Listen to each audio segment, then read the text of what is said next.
Right, Jake has pressed the few buttons, so we're ready to go with a fourth edition of a Podful of Saints for the 2024-25 season with the aforementioned Jake. Evening, Jake. Hello, Dave. Hello, everyone. I hope you're well. And Lee Wood, who's sporting a brand new City shirt. That's the 27th of the season, I believe. Leave me alone, Tabs. It's too bloody hot, mate. It's cool. That's what this is. Leave me to it, mate. It's all good. Cool. Last week we were hot. Now we're cold already. We've got cold. Right. Okay. Let's get on with this. As soon as we get started, as soon as we get out of here. Yeah. On Saturday, we kicked off with a 1-0 defeat at home to Maidstone United, as most people probably noticed. Is it the third time in 4 years we've lost the opening home league game? It's something marvellous. But our Twitter didn't see it as a disaster. It described it as a performance the players could be proud of. Your message to me on Saturday night, Jake, didn't seem to quite strike that note. What did you make of it? Don't throw me under that bus, Dave. I mean, I dare say I don't remember what I said, given the amount of beer I'd consumed by that point in the night. Yeah, I mean, first half was okay, wasn't it, actually? I thought at parts we looked all right. We came out fairly well. But the second 45 was a very different story, wasn't it? We tried to battle in that second half, but there wasn't really much doing. And I think I said, Dave, that we just seemed to totally lose our way in that second 45, didn't we? And I think that sort of sums up really both, I think, player endeavour-wise and tactically, we just didn't really have anything to counter Maidstone after half-time. It was a bit disconcerting, but they were able to step it up, and they clearly did. As soon as the second half started, they upped the tempo a little bit. And all right, they didn't play chance after chance, but they got on top so easily, and they should have had more than that one goal, which we had to wait for. What about your take on it, Lee? My first takeaway from this little exchange we have, Mr. Tavener, you and I have had the privilege of gracing some of the local rags over our time following the Saints. Is it any wonder just how of a debacle the non-league paper reports are, given how much alcohol consumed by young Jacob here? I mean, to be fair, Saturday it was amazing if he can stand, let alone report or type on his little phone there. Bless him. My takeaway. It's not to be. I don't know. Jake alluded to it. Yes, first half I thought we were okay. I thought we were really good. I wouldn't say we were fantastic or amazing, but I thought we were good. We moved the ball at purpose, and what I like about having Charles up front, we tend to play a bit more directly because his pace can generate that one-on-one situations. He can get around the back of players. That's something we don't always have with Shaun. He brings other skill sets to the table. I think that Charles' genuine pace, it caused a few problems. And we don't mind using that more direct approach when it's needed. We showed great promise without threatening. I think that's probably fair to say. Charles had a really good shot from the edge of the box, and then he had a snapshot towards the latter end of the half, which I thought showed intent. He was a live wire for us at the start. But then what happened, Taz? I mean, I know that you guys watch it from a different angle, but it just seemed to us that we needed to capitalise on all that pressure. And I turned to someone right next to me. I said, we have to make this count because there's no way we can sustain this for the entire 90. And lo and behold, second half, that's what happened. Yeah, I think a lot of that is fair enough, Lee. I wouldn't call it pressure we had on them. We had spells when we put them on the back foot a bit. We played okay first half, nothing exceptional. In the whole of the game, we only had one shot on target, for goodness sake. You're not going to win many games doing that, are you? And we paid for it in the end. You talk about the long ball. The first 5 minutes, Jake won the Phoenix, he was getting his first J2O. We just hoofed the ball long 3 times. Joe Partington certainly did 2. He might have done all 3. I'm not sure if Longe-King might have done the other one on his 50th game for the club. And clearly that was because Maidstone would have expected us to do our passing around and maybe go over the halfway line sometime before half time. But we didn't. We knocked that ball long. But there's 2 ways of playing that. The way Watford did it in the 80s or late 70s, we didn't hoof it long like we did. They knocked it up to the head of Ross Jenkins and you had what, Nigel Callaghan and John Barnes wide. We just knocked it long and said, Ken, get after this. And it was ridiculous. And so we stopped after 5 minutes, went back to the passing game. And yeah, it was okay first half. We probably shaded it because they didn't offer an awful lot in that first half, but they did defend very well. We had, I think, about 3 shots from the edge of the box charged down, not a high number, but Maidstone did defend very well. After the break, I said earlier, they stepped it up. We couldn't, and that was a big problem. And it's a bit worrying for what is to come, because we said that past, if sides get at us, we crack. Substitutions, you're praising Ken Charles there, and I thought he had a decent game. I wouldn't knock him at all. And you just wonder, when Nobby took him off and put Shaun on, it's out of Nobby's character to go for a win. We know that. He just try and hold on and snatch it. Should he have gone for both of them up front and try to force it? Absolutely. I mean, one note I've got here, it was almost towards the end of the game where we were playing not to lose as opposed to sort of playing to win the game. God forbid that we have a situation where we actually play 2 strikers up front. I know what everyone's going to say, and the more, football literate of us who watch this pod are going to say, well, then you're having to take someone from somewhere else to make that fit. But the thing is, we were slow to react. Maidstone came back into that game second half, and we weren't changing the formation. We were just changing the personnel, and we were changing good players after bad. And ultimately, Maidstone had us on the rack because we offered nothing in terms of threat. Shaun was getting pulled and sort of pushed around up front. He wasn't really having any joy at all. But the thing is, the substitutions are key here, because you're bringing on Akinola. Is he going to be a game changer for you? No. We spoke about our strength in depth over the past 2 weeks. The sooner we can get, some quality to come on board. And I think, Tabs, I've got to hold my hand up, mate. You said that, or whilst our starting 11 was an upgrade, you were concerned about our depth. And I think at key situations like that, that's probably where it told the most. Yeah, the Jeffers thing is going to come on, and we weren't the least bit surprised that nobody didn't start him. I assume you agree with that, Jake. And what about substitution? Should it have been like for like, or should Nobby have gone for it? No, I agree. I thought, on reflection now, and it's easy to say this in hindsight, isn't it? But really, we should have brought Jeffers alongside Charles, I think, to give him that bit more of an option there to support and help him, because Jeffers barely had a touch, did he, after he came on? He was so isolated up there. I think a lot of that was because we'd already sort of almost given up our position on the pitch, hadn't we, in terms of we were just happy to sit back, like Lee says, and it was always going to be a struggle to try and reimpose ourselves on. We have to remember, Maidstone are pretty much a full-time outfit. They've had a full-time summer. Once you take that step back a bit more defensively, it's so hard to reimpose yourself, whoever you bring on, let alone if you're taking off a striker who's looked reasonable. For a striker who he's looked all right in the summer. We know he can score goals, but he needs support around him as well. And that support wasn't really there. I would have liked to see us make those positive changes. And I thought it's a good point about the depth on the bench. The subs didn't really work at all. And I thought actually one that was missing after he looked fairly reasonable in his sort of cameo against Potter's Bar was Iffy Allen, who wasn't on the bench. A bit of width. I think that could have maybe helped if he'd been able to come on instead of potentially someone like Romeo Akinola to get him running down that left side and maybe get some balls in.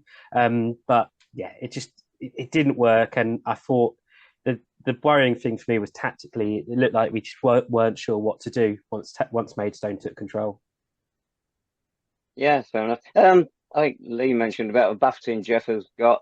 Did you see that incident when he got wrestled to the ground, about 10 or 15 yards inside the Maidstone half? The referee didn't see it, fair enough, because he's watching the ball. It was off the ball, but the linesman was dead in line with it. You watch a playback of it, and you wonder how, if you can only assume the linesman didn't see it, because the way I see it, should have been a yellow for Shaun and a red for the appropriately named George Fowler, who threw him to the ground. Did either of you two have a take on that? Not really, but then again, we've had this at a couple of games last year where Shaun was just getting manhandled with an inch of his life. So to be honest with you, it really surprises me whether Shaun has got bit of a reputation now for just throwing himself to the ground. Thing is, he's on a hiding to nothing. He's up there on his own, pretty much no support for any period of length of time. And ultimately, you know, it's going to be hard, as Jake sort of said. You need them runners. You need that support network around you. And Maidstone, who I thought, whilst they weren't impressive in the first half at all, they really did take it to us in the second half. They knew what they were doing. They were commanding. They were strong. They played in our half, put us under immense pressure. So when the ball did come to sort of Shaun, there's not a lot he could do. I mean, he was literally fighting for everything. And that's not where we need him. We need him running at defenders, back to goal with support around him. And hopefully, over the course of time, that relationship, hopefully, with Charles will flourish. Yeah, I thought, again, the new players didn't shine. I haven't shone during the summer. Poor old Josh Castiglione, I think he's having a terrible time out on the wing at the moment. They took him off in the end to put him out of his misery. He'd not had a great summer. And even Rasula, one of the established players from last year, he's had a poor summer. But he put that great through ball for Ken Charles early on when he tried to go around the keeper did well to take the ball off his feet. But after that, he wasted the possession so much. So we're still waiting for these big name players, if you like, in our team to step up. And on the Jeffers thing, it's interesting walking to the ground. I chatted to a couple of Maidstone supporters. All they were concerned about was Shaun Jeffers playing. And no doubt they were quite happy when he wasn't. And I'm sure several other people had the same conversation with Maidstone supporters. Yeah, we have touched upon this, haven't we? When Shaun doesn't start, in the past, we've not really had a capable substitute to come in. I think we have a version of that. I think Charles is going to do well for us. I think his pace, he offers something different. I might actually talk about Zane Banton as well. I think he was anonymous in the second half for us. And I think we need to look at this as a collective. I think we tired very, very quickly in the second half. And that's when maybe a formation change rather than personnel change would have helped as much as the substitutions would. Look, it's first game of the season. You know, let's not beat ourselves up too much. But I think as soon as Maidstone came back into the second half, we could really see, and they were getting balls into the box and they were looking dangerous. And as much as Longe-King and Parks were dealing with them, really, you can't invite that amount of quality and that amount of pressure religiously onto your box and get away with it. I thought David Longe-King did well at the back there. Anybody stand out for you, Jake? I think David Longe-King was probably the man, actually, for me, that sort of really shone. And that's not really a surprise, is it? When you bring in a player of his quality, defender of his quality, I think that's one positive, maybe, from Saturday. Compare it to Potter's Bar, at least, was we looked a bit more, bit better defensively, bit more not as exposed to counter-attacks, potentially, I guess. So that's one positive. But again, is that again to do with Maidstone not necessarily be so counter-attacking as Potter's Bar, potentially? But yeah, I thought David Longe-King looked good, and I wouldn't be shocked if he ends up being a very good arrival. Of course, unfortunately, he got beaten by Temi Eweka to Ben Brooks's corner in the 89th minute when he headed in the deciding goal. So whether Longe-King takes the blame for that, no, I don't know. I thought it was a perfectly placed corner and a perfectly placed header. But as you know, I'm not a fan of the tactics of a City manager and a coaching team at the moment. We're too negative. No? And I know I've hit it very well, Lee. But you take that corner. We had all 11 players, not only back in the box, but about within the 12 yards of a goal. Now, the bloke who scored is a right back. If we pushed two players up, he might not have even been in the box. But we just let these players, encourage these players to go forward, and we paid the price. So a lot of that goal Saturday, I'm afraid, is down to on the bench. I would agree with that, because I think one of our mates mentioned to us, Jake, that the fact is that we're playing zonal marking and there's no one on the posts. And if you play zonal marking, then you've got to attack the runners, you know, and someone didn't do their job. And if you don't do it to the letter of the law, then you're going to get punished, right? So it's just, look, first game of the season, and I know he wasn't great, Tavs, by any stretch, and I'm not trying to make up for the shortcomings of the team, but I think there were positives there. We've come away from games in the past where we've had scraps of hope, you know, to eat off. This First half in particular, I thought was excellent in terms of the movement. But not a lot of guile, not a lot of sort of finishing product, but certainly the intent there. We moved it with pace. And I think if we can get that and maybe install a little bit of solidity into second half when things are against us, hopefully we can merge into a good team. What about this thorny issue of up front? I don't know if you want to go with this, Jake. We're looking for Ken Charles to get goals or Shaun Jeffers. Shaun, 107 goals in 171 games? Not a bad record.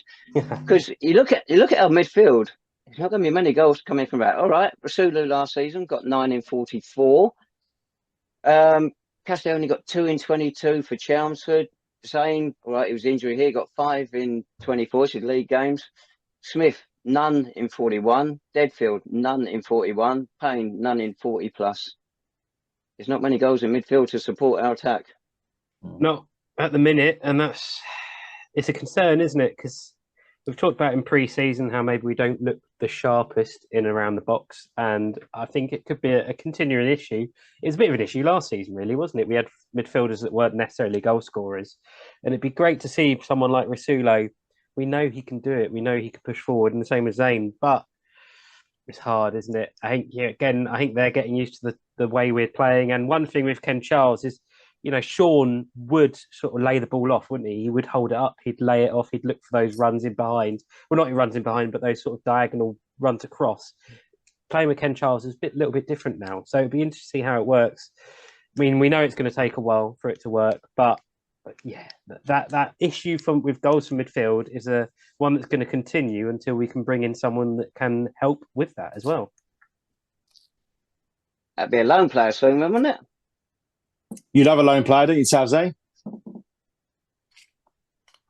Pack the team with them. Right. So 1-0 defeat puts us down to 23rd in the table. Not the start we were looking for, and of course it's irrelevant after one game. The attendance, 1,737. The guy doing the post-match interview said it's our best opening day attendance for 10 years. Now, I think we had to pick him up last week for getting Sam Meeks' goals wrong, but he's got that wrong as well.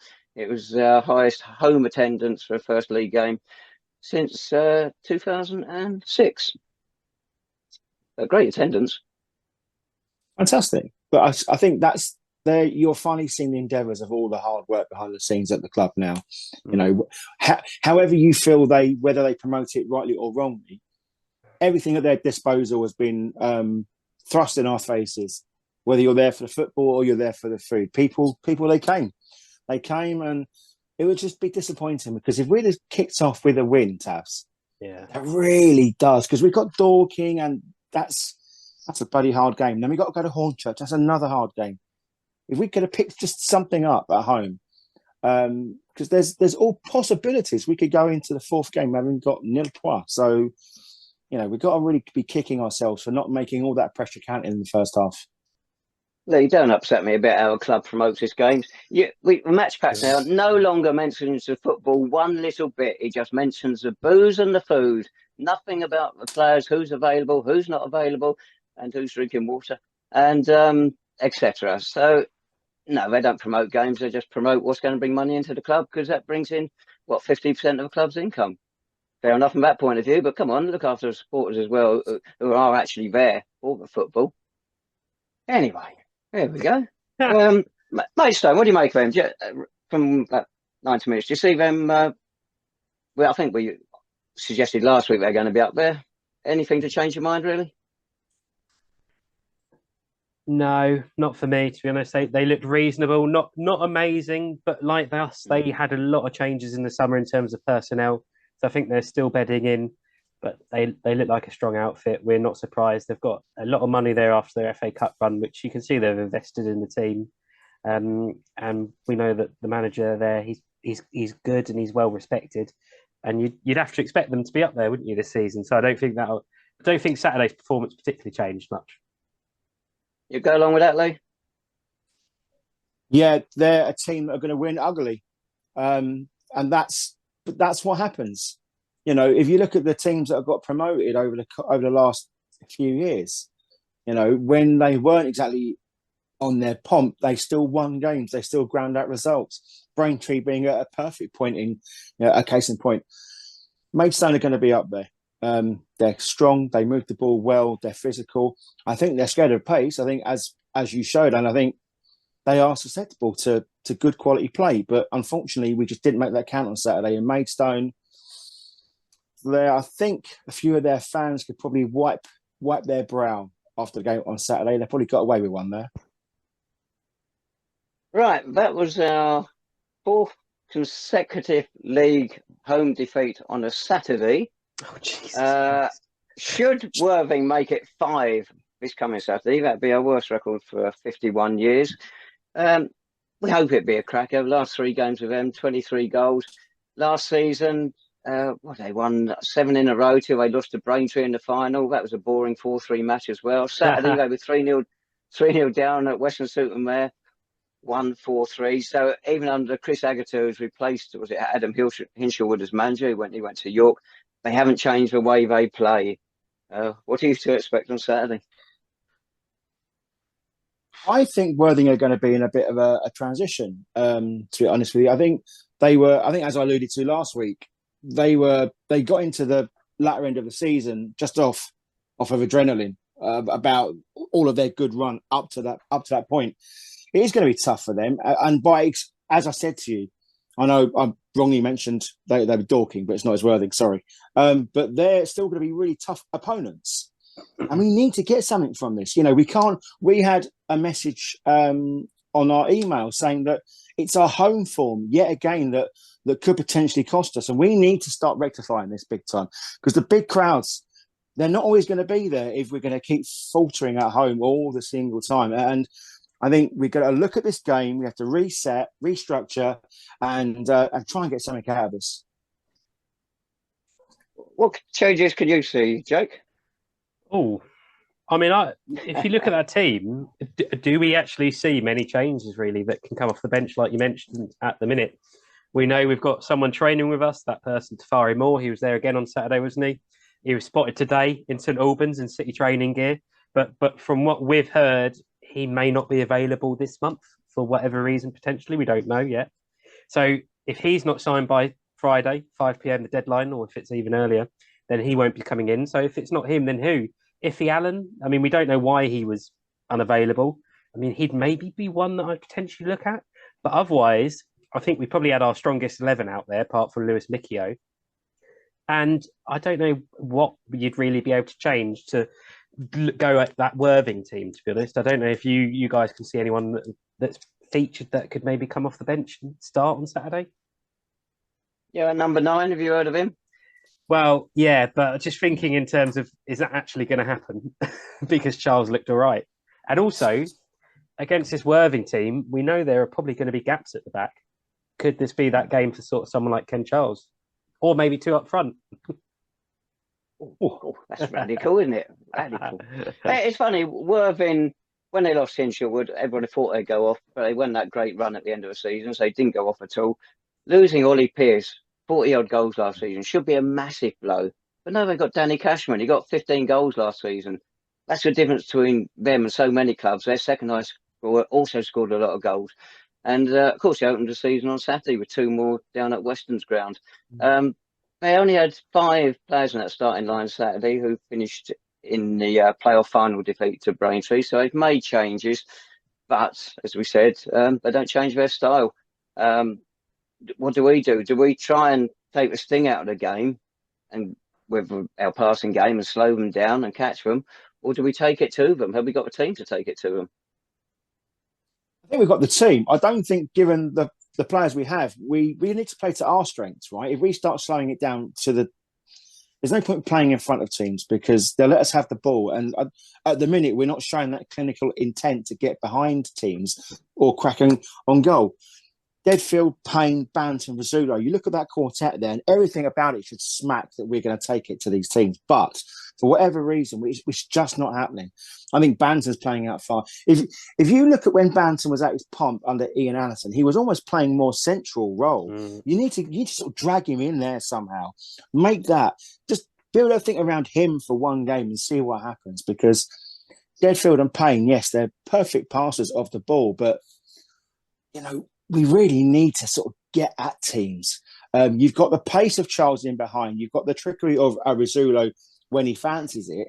You've just got to make sure, maybe put Ben Smith as that little anchor behind. If you are going to go ahead, you're not going to leave sort of too much gaps behind. You don't want to leave Longe-King and Partington exposed. Whilst towering defenders that they are, they're not the quickest by any stretch. So you need that little buffer there. Ben Smith maybe coming in. Jake, can you see Ben Smith and Alfie Payne together, or is that too defensive from central midfield?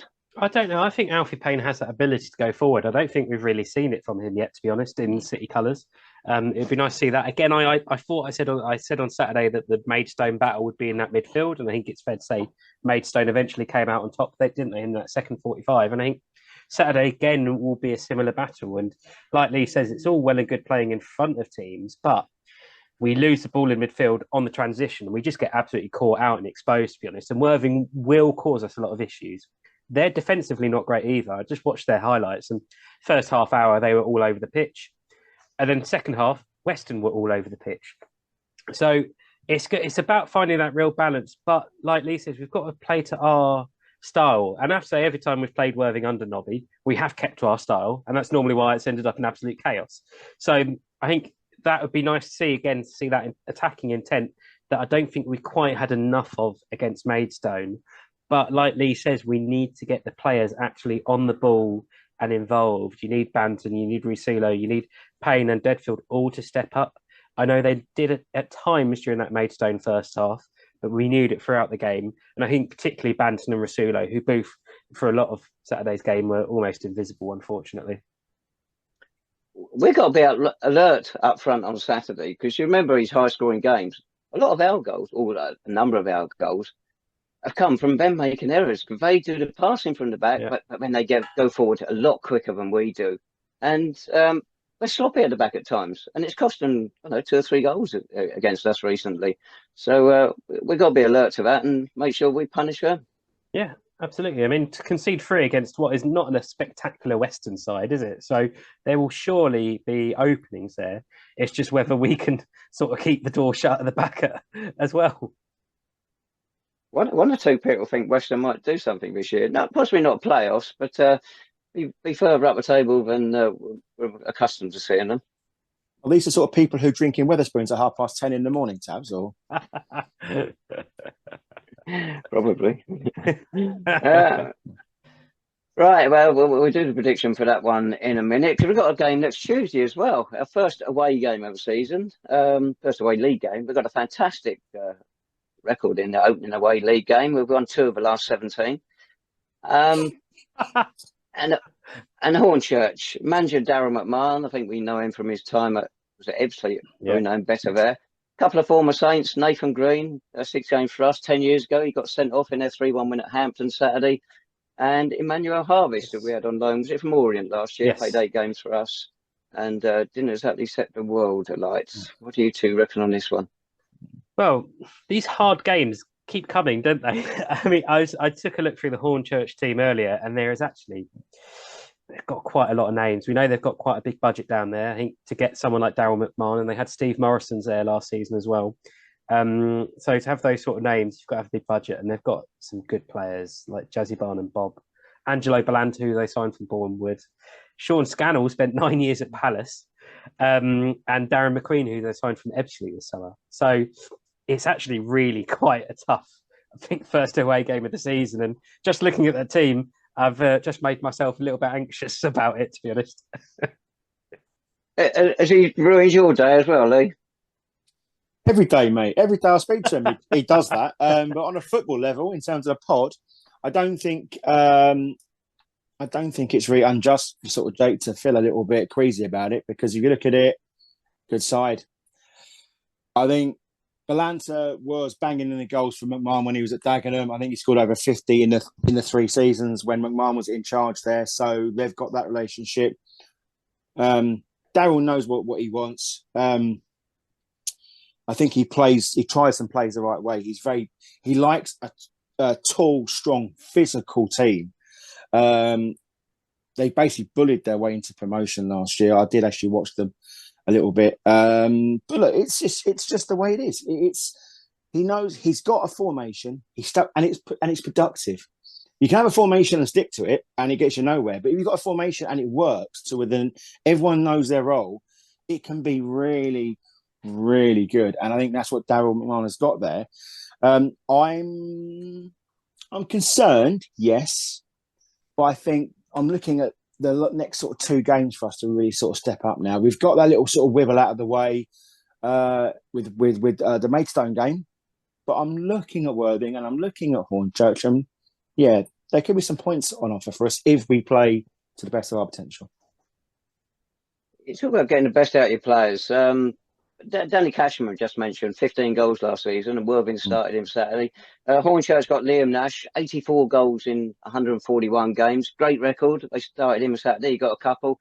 It's just, do you think it's going to catch on? Teams sticking the goal scorer up front. Oh, there we go. Oh, very good, Dave. I think it is a good point, though. I think from these 2 games, I think if we are to get anything out of them, I think we need to play positively and be on the front foot in both of them. I think there's a risk, of course, we'll concede goals in both, but I think we've got to play an approach. We've got to go attacking and we've got to be positive. Otherwise, there's a chance that both teams will just take control of the game and just leave us for dust. Any news on Lewis Mitchell, if he's anywhere near fitness? Nobby sounded fairly positive, didn't he, in his post-match? So hopefully soon he might be a good addition at the back. But apart from that, there's not much of a news player-wise, is there? Nobby also said we were dominant in that first half Saturday. All right, yeah, we had the better of it. I think dominance pushing it a little bit far, but each to his own.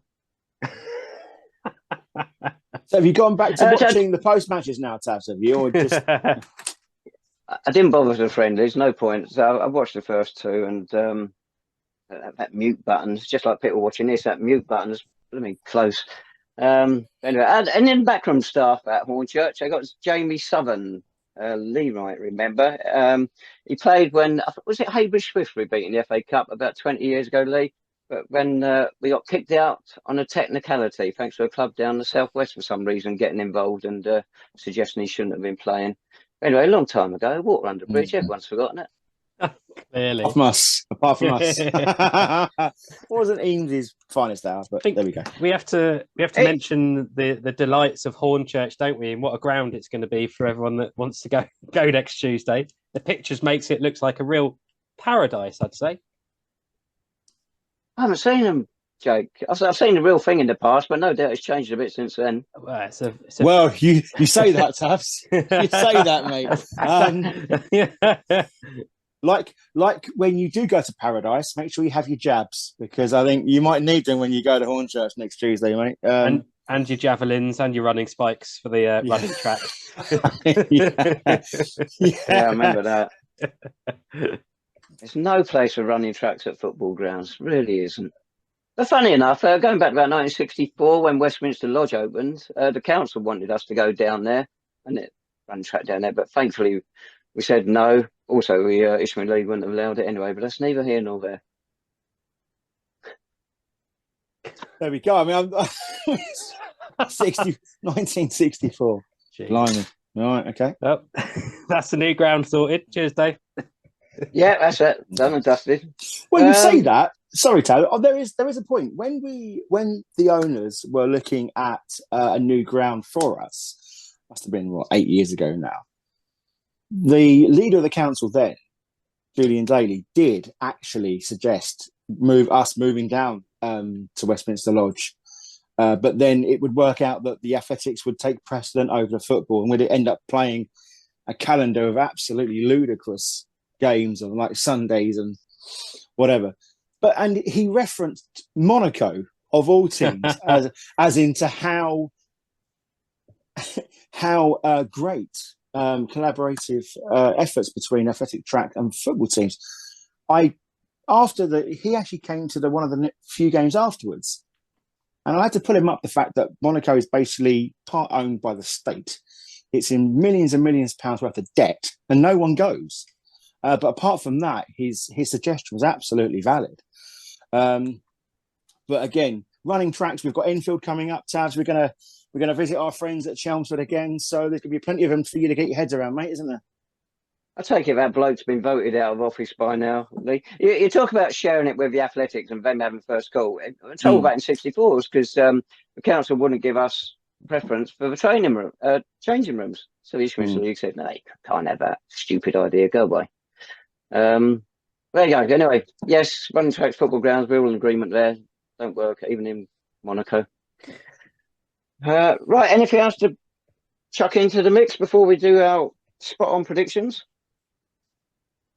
I think that's plenty, to be honest with you. Yeah. Right.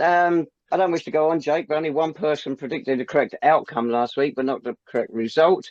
I'll let you go first with Worthing and Hornchurch, Jake.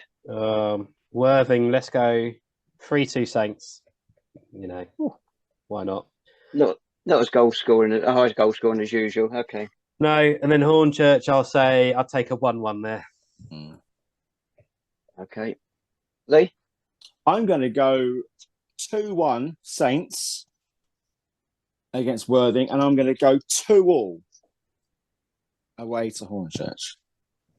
Right. I admire your optimism. I don't want to go for 3 straight defeats at the start of the season. That's not good. That's very unlike you, Tabs, isn't it, mate? I mean, you know. So we go for 1-1 Saturday, and I think we'll hold them to probably a 3-1 defeat on Tuesday. God's sake. That's the Tabs we know and love. Love that. Never love change. That. Never change. No, never change. Oh dear. Well, on that positive note, I guess we better head out of here. Pod for the Saints on Twitter, email in below. Like Lee said earlier, get in touch. Let us know your thoughts. Let us know if you disagree with Dave specifically as well. We're most interested in those comments and his responses. And thank you all for watching as always. And we'll speak to you again next week after the Saints come away with 6 points this time. Let's try again. We can do this, Saints. Thank you very much, everyone. Bye-bye.